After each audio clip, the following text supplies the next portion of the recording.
మనిషిని చేస్తున్నటువంటి దాన్ని దూరం పెట్టాలి.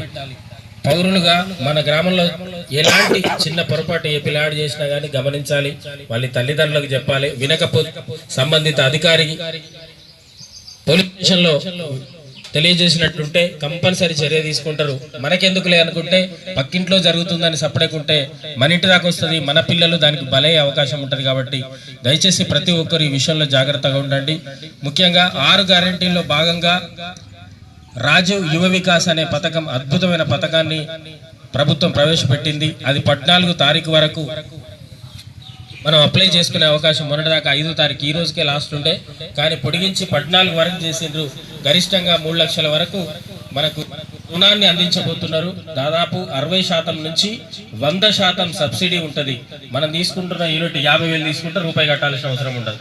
అట్లా యూనిట్ పెరిగిన కొద్దీ శాతం తగ్గుతూ వస్తుంటది. కాబట్టి మీరు కంపల్సరిగా నిరుద్యోగులైతే యువత ఎవరున్నారో ఇక్కడికి వచ్చిన వాళ్ళు, రాని వాళ్ళకి తెలియజేయండి. ఇది అప్లై చేసుకుంటే చాలా మంచిది, వచ్చే అవకాశం ఉంది. కాబట్టి దాన్ని ఉపయోగించుకోండి. ఇప్పటికే 100 యూనిట్ల కరెంటును ఉచితంగా ఇస్తుంది రాష్ట్ర ప్రభుత్వం.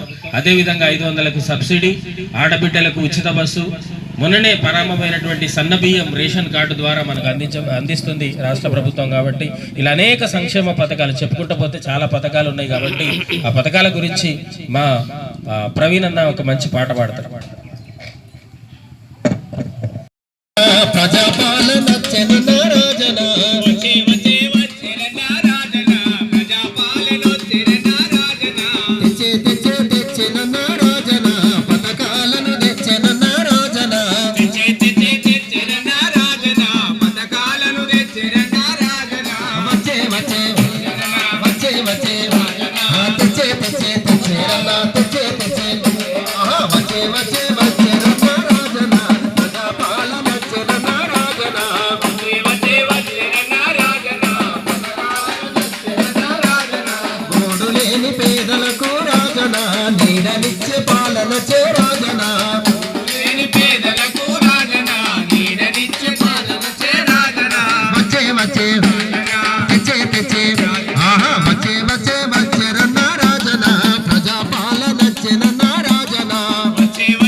పథకాలను అందిస్తున్నటువంటి రాష్ట్ర ప్రభుత్వానికి మనం ఎప్పుడు అండదండగా ఉండాలని తెలియజేస్తూ, అదేవిధంగా ఎండాకాలం స్టార్ట్ అయింది. మండుతున్న ఎండల మధ్యలో మనం బతున్నాం. ఎప్పుడు లేనంత గరిష్టంగా 40 డిగ్రీల వరకు పోతుంది ఎండ. కాబట్టి ఎండపూట ఇగో ఇలా నీడ పట్టున ఉందాం. పొద్దున్నే మబ్బు లేదన్న పని ఉంటే వ్యవసాయ పనులు ముగించుకొని మళ్ళీ సాయంత్రం చేసుకుందాం. మిట్ట మధ్యాహ్నం పోతే మనకు అనేక ఇబ్బందులు వస్తాయి. ఎండ దెబ్బ కొట్టింది అనుకోండి, చాలా ఇబ్బంది అవుతుంది. మీకు దగ్గరలో ఉన్నటువంటి ఏఎన్ఎంలను కానీ ఆశా వర్కర్ల దగ్గర ఓఆర్ఎస్కు సంబంధించినటువంటి ప్యాకెట్స్ దొరుకుతాయి. ఒకవేళ మీకు ఎలాంటి ఇబ్బంది ఉన్నా కానీ ఏటన్నా మధ్యాహ్నం పోవాల్సి వస్తే ఆ ప్యాకెట్స్ తీసుకొని వాటర్ మళ్ళీ చల్లని నీళ్ళలో వేసుకొని దగ్గర పెట్టుకుని తాపకిని తాక్కుంటూ మనం ప్రయాణం చేయాల్సి ఉంటుంది.